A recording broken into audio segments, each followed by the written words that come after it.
President Bush once again has some passionate words on taking on the illegal immigrant movement.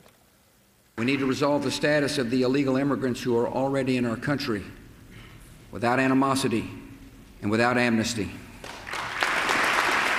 Opponents of undocumented workers say wages are being unfairly depressed, but the question that hangs over this hotly contested issue is, are illegals actually good for American business? Here now with their respective opinions on the issue are Dan Stein. He's the president of the Federation for American Immigration Reform. He joins us from D.C. Also, Juan Jose Gutierrez is a national coordinator of Latino Movement USA. He joins us this morning from Burbank. Gentlemen, good morning. And Dan, let me begin with you. What do you make of this argument that American business needs these workers and can't afford to have them deported or leave the country in any fashion? I don't think that's true. I don't think the country can withstand this corroding of the rule of law and the idea that we, the American people, decide who comes into this country, not business that want to exploit illegal aliens or people who want to crash our borders. And the president needs to get serious about enforcing this country's immigration laws with a serious crackdown on employers and employer sanctions. He's not going to get anywhere with the American people until we start seeing serious, meaningful interior law enforcement. Wages in meatpacking 30 years ago were about 30% above manufacturing wages. Today, they're 15% below manufacturing wages. And for the costs for education, housing, health care, and everything else, it falls on middle-class taxpayers who are sick and tired of what is essentially a form of labor exploitation that cannot continue. Juan, can you argue with any of those numbers?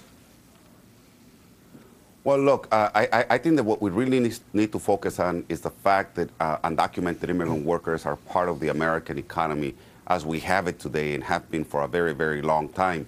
And so we need to get serious about what are we going to do about their being in our midst, in our communities, working hard, paying taxes, contributing to the community. I think that if undocumented workers were bad for the American economy, they would not be allowed to be amongst us. And so the question is, do we want to break with the American tradition of fairness? I think the answer is not. What we're having right now is, in fact, unknown to the American public. Immigration officers, along with law enforcement, are going after the undocumented, doing things that by all standards are truly un-American. They're going in the wee hours of the morning and arresting thousands. Back in December, we were talking about the massive raids at meat packing houses, just over the weekend in California. Right. Over, close to 700 people were arrested. I mean, 4 o'clock in the morning, agents coming into your home and taking people away and summarily deporting them. I don't think the American people want that. I think the American people want serious dialogue and comprehensive immigration reform that's fair to everyone. Dan, I don't know if it's a question of what's fair or not, but clearly they're taking some of these jobs that you may argue the wages have fallen for, but that a lot of others argue Americans simply don't want anymore and wouldn't want at any wage. Look, isn't our economy moving from to a service sector economy anyway? Yeah, but in our export competing sectors, we're outsourcing all those jobs that can be outsourced. So for the remaining jobs, whether it's in service or manufacturing, our goal as a nation, and I think Thomas Friedman's book would bear this out, is to try to elevate the living standards for people who have less education by creating a tight labor market to give employers the incentive to provide decent wages and working conditions. You're not going to outsource meatpacking, for crying out loud.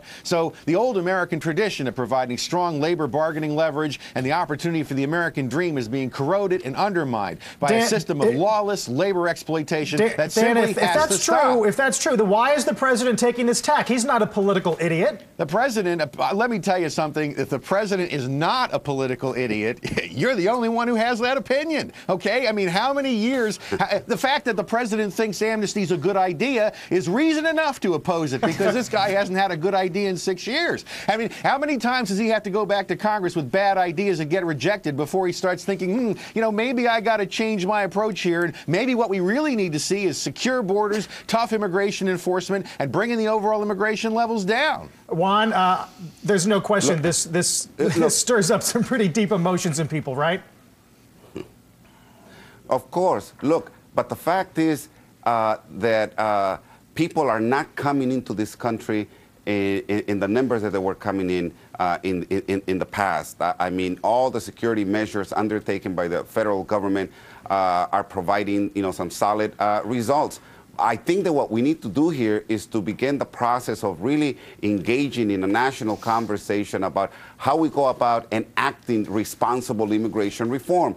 I don't think that we can continue sustaining a dialogue where we simply blame the undocumented for everything that is going wrong with our economy. The fact of the matter is that nobody's talking about, corporate responsibility in this globalized economy where we're taking jobs, good paying American jobs, to other countries like Mexico in the auto industry that you were just talking about, and you're paying an individual down in Hermosillo, Sinaloa, Mexico, $30 a day, where in Detroit you were paying them $30 an hour. And then you go and you blame, the car washer, for depressing wages. I think that we have to get serious about the way we engage in this dialogue. What we need is comprehensive immigration reform, and then we would not have this problem. Let me stop you there. Is outdated. Let me stop you there. And it's it does broken. seem We need to fix the it. politicians that we've at least heard on this program is that if there is room for compromise between the president and Congress, that it may well be first through some sort of immigration policy. Gentlemen, appreciate your time. Juan Jose Gutierrez and Dan Stein joining us from D.C. All right.